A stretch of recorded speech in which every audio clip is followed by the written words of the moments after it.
दुकान है, अंडे की दुकान है, अंडा फ्राई की है, वो तो सब चलाते हैं, वो लोग क्या करेंगे? तो ये तो गलत है, बिल्कुल गलत फैसला है उनका। और हम उम्मीद करते हैं कि इस तरह के जो डिसीजन अगर लिए जाएंगे तो इससे तो आप पहले ही बेरोजगारी ज्यादा है, गरीबी ज्यादा है, कीमतें आसमानों को छू रही हैं, और ऊपर से आप खाने पे टारगेट कर रहे हैं। बात करें तेलंगाना के बाकी के हिंदी हार्टलैंड स्टेट राजस्थान, मध्य प्रदेश और छत्तीसगढ़ की, जहाँ हैदराबाद शहर के जितने एरिया में कांग्रेस परफॉर्म नहीं कर पाती है, और उसी तरीके से इंदौर में भी उनका परफॉर्मेंस जीरो रहा, रायपुर में परफॉर्मेंस जीरो है। तो ये जो अर्बन एरिया में कांग्रेस का जो इस तरीके का परफॉर्मेंस है, यहाँ पर भी डीआरएस ने अच्छा परफॉर्म किया जेएचएफसी एरिया में, इसको कैसे देखते हैं? कांग्रेस रूरल में भी परफॉर्म कर पाई तेलंगाना में, लेकिन अर्बन में बिल्कुल भी कोई सफलता हासिल नहीं है। तो अगर आप देखेंगे तो subject to correction vote percentage में 2% का फर्क है, 2%, राइट बालू साहब? 2% वोट डिफरेंस है।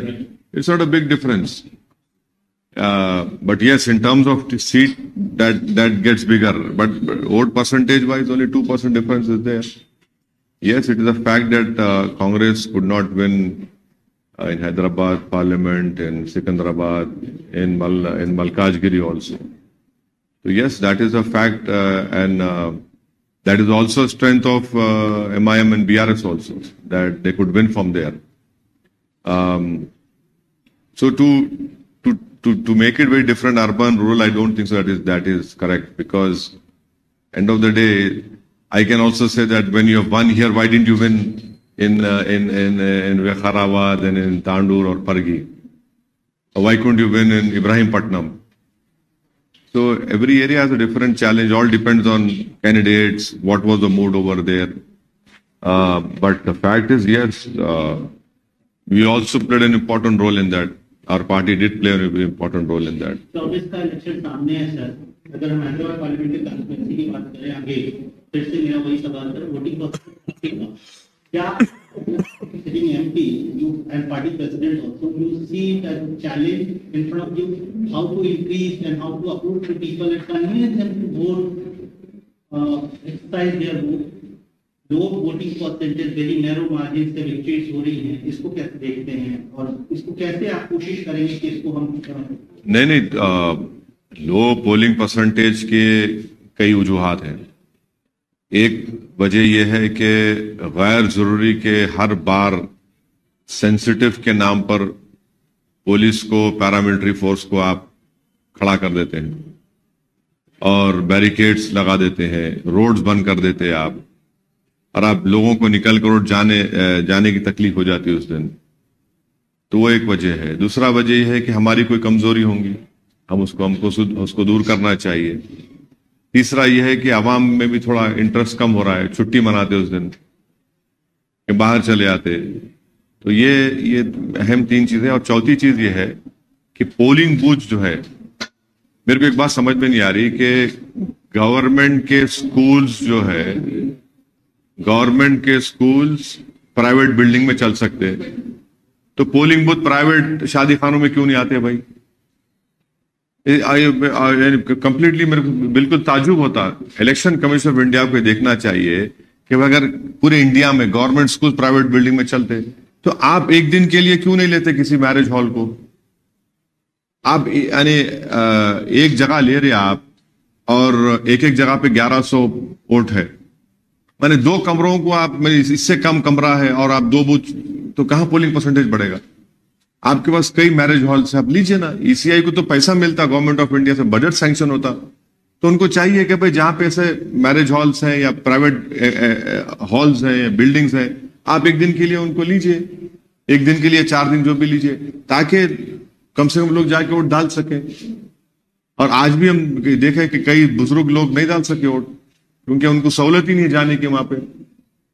और फिर आप एक कंडीशन लगाते कि गाड़ी का दूर रोक देना, तो उससे भी वुमेन पोलिंग मुतासर होती। तो हमारे तरफ से जो भी कमजोरी है, हम उसका सेल्फ इंट्रोस्पेक्शन कर रहे, और हम लोग मेहनत करेंगे हमारे असेंबली कॉन्स्टिट्यूंसी में जहां पे हमारे को लो पोलिंग परसेंटेज हुआ।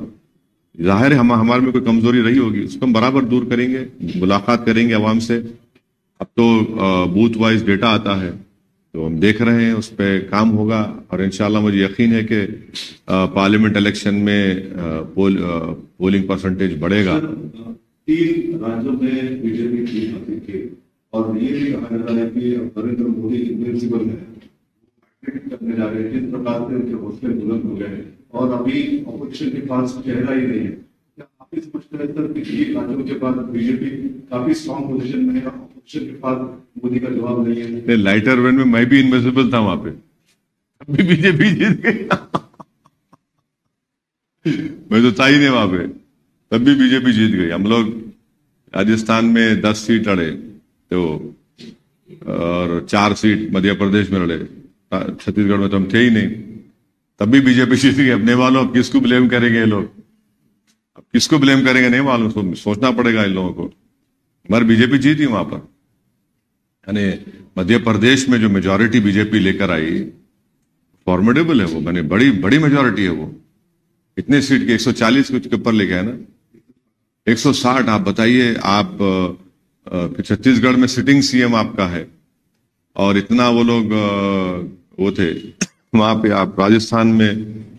तो यस, ये जो 3 स्टेट के डिसीजंस आए हिंदी हार्टलैंड के, ये तो कांग्रेस पार्टी के लिए बहुत बड़ा, इनके लिए एक क्या बोलना चाहिए उसको, सही लफ्ज क्या होगा, कांग्रेस पार्टी के लिए तो एक बहुत बड़ा कहीं है उनके लिए नुकसानदेह साबित ना हो जाए 24 के लिए,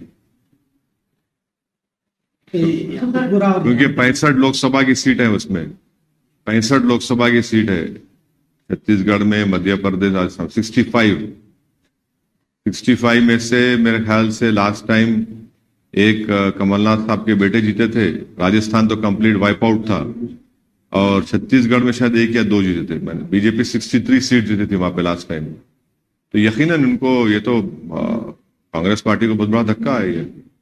3 स्टेट्स में आप एक तो पावर में थे आप, तो अब देखिए क्या होता है, कितने मोहब्बत की दुकान खुलती नहीं खुलती नहीं मालूम। सर, ये याकूबपुर और नामपल्ली में इतनी कम मेजॉरिटी आने की वजह क्या सर? नहीं, याकूतपुरे में शायद हमको देखना पड़ेगा क्या कमजोरी थी हमसे, क्या काम नहीं हुआ है वहां पर, और इंशाल्लाह हम उस पर वर्क करेंगे। यकीनन हमारे लिए एक फिक्र की बात है और मुझे पूरा यकीन है कि इस पर इंशाल्लाह ताला आप देखेंगे जल्द से जल्द उस पर काम शुरू होगा और हम अपना पोलिंग परसेंटेज भी बढ़ाएंगे वहां पे और जो भी कमजोरियां खामियां रही उसको इंशाल्लाह हम जरूर दूर करेंगे। मैं याकूतपुरे की आवाम का शुक्रिया अदा करता हूं कि उन्होंने हमको वोट भी दिया, नहीं भी दिया, और जो वोट डालने नहीं निकले, मैं उनसे भी गुजारिश करूंगा कि अगर आप निकल के वोट डालते, जो मजलिस के एक बहुत बड़े चाहने वाले हैं, तो इतना जो रिजल्ट आया इससे बेहतर रिजल्ट आ सकता था। कांग्रेस पास नंबर तो है लेकिन बहुत ज्यादा नंबर नहीं है। अगर किसी सूरत हाल में किसी भी पॉसिबिलिटी में, कहाँ की बात कर रहे हैं आप? तेलंगाना की बात कर रहे हैं, वो आपको अप्रोच करते हैं, वो आपका हेल्प मांगते हैं, तो क्या एमआईएम इसके लिए दरवाजे खुले रखेगी? क्यों मेरे पास क्यों आएंगे भाई? पॉसिबिलिटी अरे कहाँ आएंगे भाई मेरे पास? बोले थे सूचना తీసుకుంటాం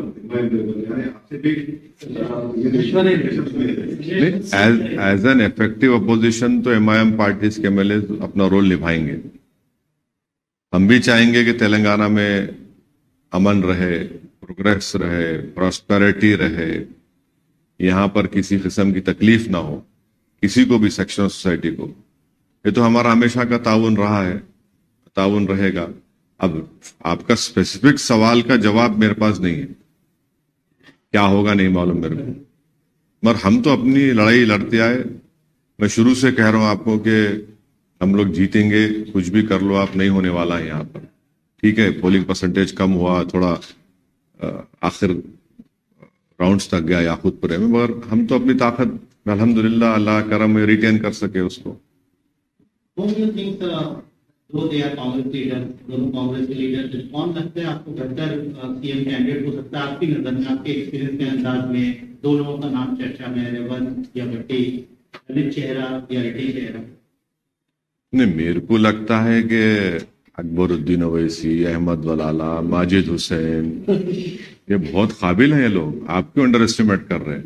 नहीं, अगर लॉटरी उठ रही तो फिर इनका नाम क्यों नहीं उठना चाहिए? नहीं नहीं, ये क्या बात है? नहीं, ये क्या, देखिए ये उनकी पार्टी का फैसला है भाई, मैं क्या करूंगा उसमें।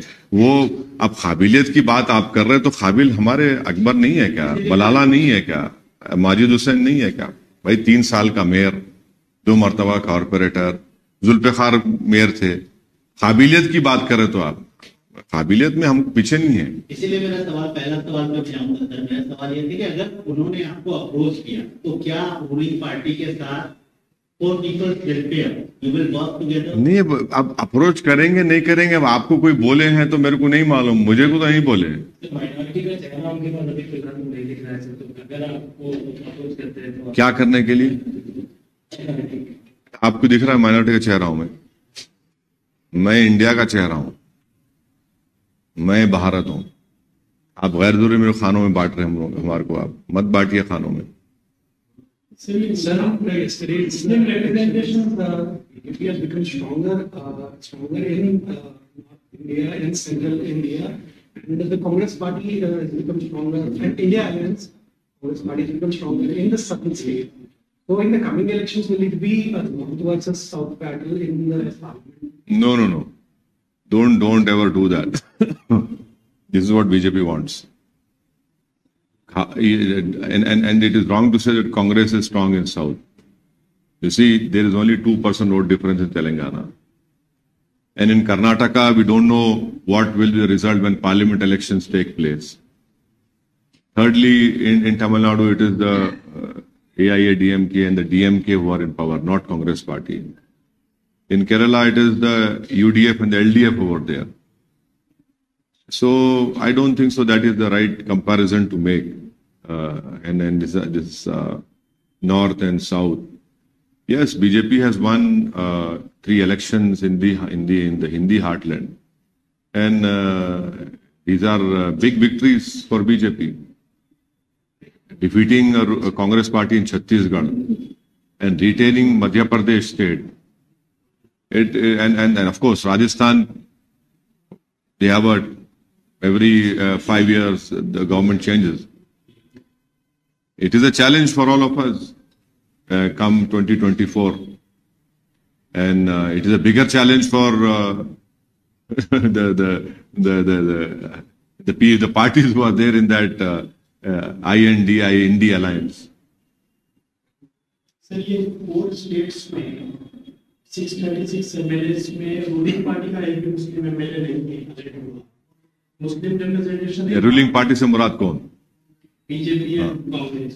कोई मुस्लिम एमएलए इलेक्ट नहीं हुआ। नहीं, मध्य प्रदेश में आरिफ मसूद हुए ना, 2 इलेक्ट हुए हैं, बहुत पोजीशन एमएलए।